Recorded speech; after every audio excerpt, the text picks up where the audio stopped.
New Zealand ने भारत को Bengaluru test में 8 विकेट से पराजित कर 3 टेस्ट मैचों की सीरीज में 1-0 की बढ़त ले ली है। हालांकि भारतीय प्रशंसकों को इसकी आदत है नहीं कि कोई भारत में आकर टीम इंडिया को हरा दे, न टीम इंडिया को इसकी आदत है। लेकिन न्यूजीलैंड एक वो टीम है जो अक्सर टीम इंडिया को अलग अलग फॉर्मेट में अलग अलग स्टेज पर चौंकाते रहती है और एक बार फिर से न्यूजीलैंड ने टीम इंडिया को चौंका दिया और पहले टेस्ट मैच में पराजित कर सीरीज में 1-0 की बढ़त ले ली। लेकिन जो एक बड़ा सवाल है कि टीम इंडिया इस मैच में हारी क्यों? क्या है वो वजहें जिसकी वजह से टीम इंडिया को ये मैच गंवाना पड़ा? आज उसी पर चर्चा करूंगा। नमस्कार, आप देख रहे हैं न्यूज बाइस्कोप और मैं हूं राकेश रंजन।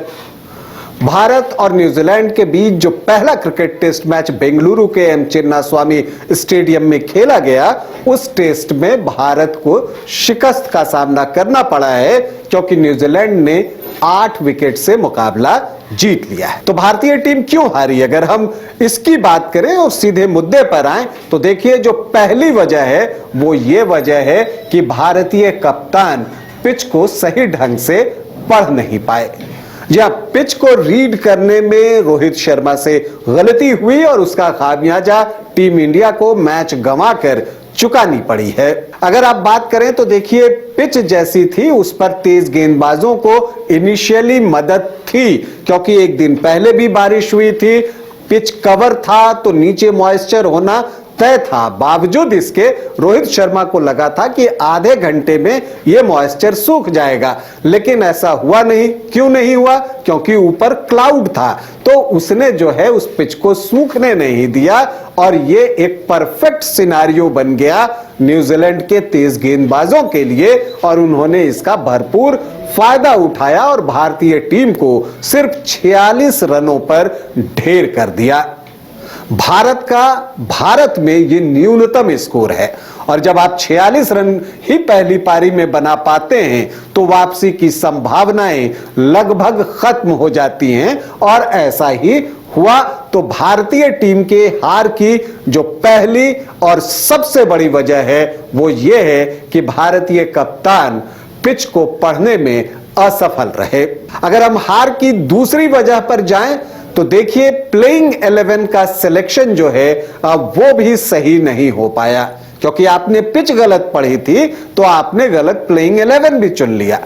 कप्तान को भरोसा था कि बैटिंग के अनुकूल ये पिच है तो चौथी पारी में न्यूजीलैंड को आउट करने के लिए हमें स्पिनर्स चाहिए, तो उन्होंने कुलदीप यादव को टीम में डाला और आकाशदीप बाहर रह गए। लेकिन 46 रनों पर ढेर होने के बाद पता चल गया था कि इस पिच पर तेज गेंदबाजों के लिए मदद है और यहां पर तीसरे तेज गेंदबाज की कमी भारतीय टीम को पूरे मैच के दौरान खलती रही।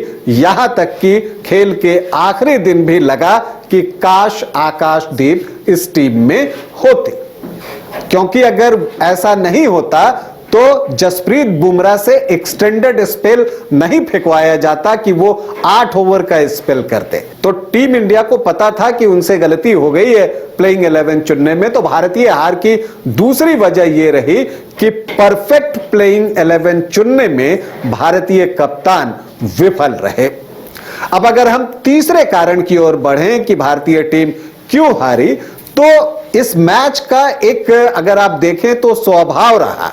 न्यूजीलैंड ने आक्रमण किया, भारतीय टीम बैकफुट पर गई, फिर उसने मैच में वापसी की और मैच पर जब लगने लगा कि टीम इंडिया पकड़ बना सकती है तो वहां पर उसने मैच छोड़ दिया या कहिए कि मैच पर अपनी ग्रिप कमजोर कर दी। ये इस पूरे मैच के दौरान देखने को मिला।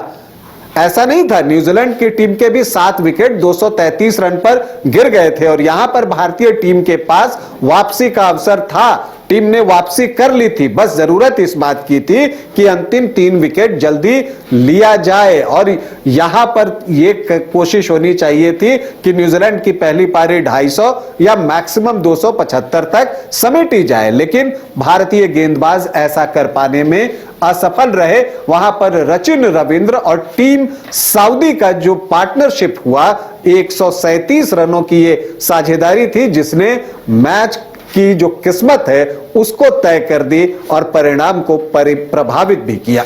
सचिन रविंद्र ने कमाल की बल्लेबाजी की, शानदार सैकड़ा लगाया और साथ में टीम सऊदी ने अर्धशतक जमा दिया। तो भारतीय टीम वहां से मैच पर ग्रिप छोड़ देती है। इसी तरह से जब भारत दूसरी पारी में 356 रनों से पिछड़ने के बाद बल्लेबाजी कर रहा था तो एक समय भारत का स्कोर 3 विकेट पर 408 रन था।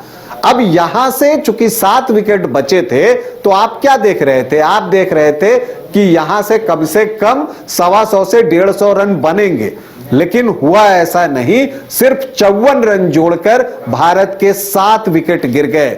मतलब मैच में आपने वापसी तो कर ली थी, लेकिन जब मैच पर आपको अपना शिकंजा कसना था तो वहां पर भारतीय टीम ने मैच छोड़ दिया और 54 रन पर अपने 7 विकेट गंवा दिए, जो कि मैच में भारतीय टीम के हार की एक बड़ी वजह बनी, क्योंकि फिर न्यूजीलैंड को जीत के लिए सिर्फ 107 रनों की दरकार रह गई।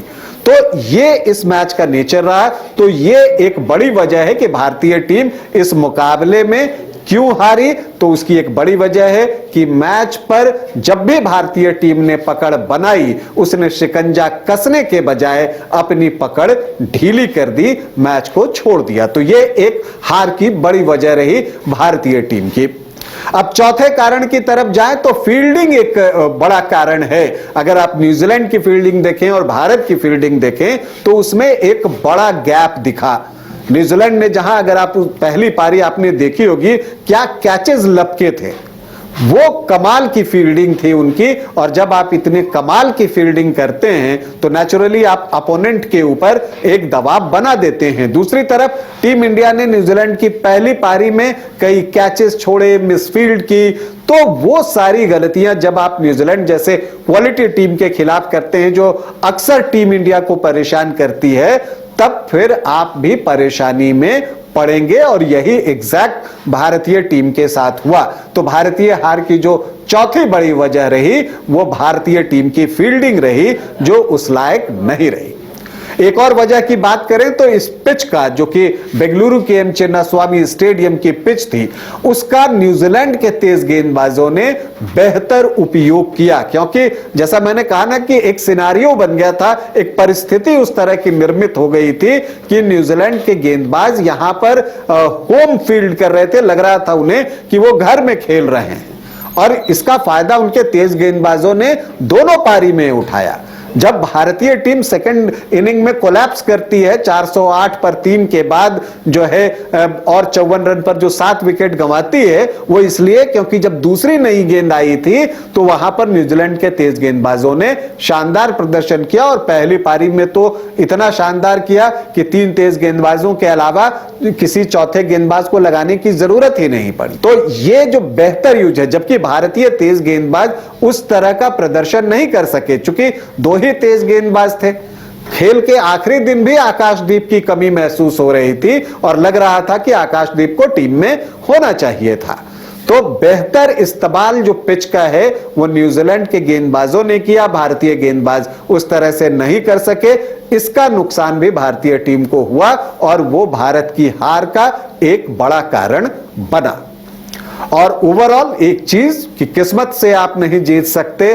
किस्मत नहीं चाहती थी कि टीम इंडिया ये टेस्ट मैच जीते, क्योंकि आपने देखा होगा कई मौके ऐसे आए जब भारतीय टीम वापसी करती थी, लगता था अब सब कुछ ठीक हो जाएगा, सडनली कुछ ऐसा हो जाता था कि फिर भारतीय टीम मैच में काफी पिछड़ जाती थी। आपने रोहित शर्मा को आउट होते हुए देखा होगा, परफेक्ट डिफेंस था, लेकिन गेंद रोल करते हुए विकेट पर चली जाती है और रोहित शर्मा आउट हो जाते हैं। उसका बहुत बड़ा फर्क पड़ा मैच पे। जबकि टीम सऊदी जब बल्लेबाजी कर रहे थे पहली पारी में, तो कई ऐसे अवसर आए जब उन्होंने पैर से मारकर गेंद को विकेट के सामने से हटा दिया। तो ये किस्मत उनके साथ थी, टीम इंडिया के साथ नहीं थी। आपने आखिरी दिन भी देखा होगा कि कॉनवे के ग्लव्स पर गेंद लगती है बुमराह की, और वो पीछे जानी चाहिए थी या लॉब करना चाहिए था, लेकिन उनका ये वाला कंधा आगे आ जाता है और गेंद टकरा कर जो है वहीं की वहीं गिर जाती है। वो अवसर भी भारतीय टीम के हाथ से चला जाता है। तो जब किस्मत आपके साथ नहीं हो, आप खुद इतनी गलतियां कर रहे हो कि पिच को ना पढ़ पाए, सही प्लेइंग 11 न चुन पाए, जिस तरह की बल्लेबाजी पहली पारी में जरूरत थी वो नहीं कर पाए, जहां पर आपको रुकने की जरूरत थी आपने डेडलॉक तोड़ने के प्रयास में कई विकेट गंवाए, 5 बैटर जो है वो शून्य पर आउट हो जाएं तो फिर मैच जीतना असंभव होता है। और वही हुआ बेंगलुरु में, न्यूजीलैंड ने 8 विकेट से यह मैच जीत लिया। हम उम्मीद करते हैं कि दूसरे टेस्ट मैच में टीम इंडिया इन गलतियों से सबक लेगी, इसे दूर करेगी और न्यूजीलैंड से अपना हिसाब बराबर करेगी। टीम इंडिया को हमारी ढेरों शुभकामनाएं। अभी आपसे अनुमति चाहेंगे, इजाजत दें, नमस्कार।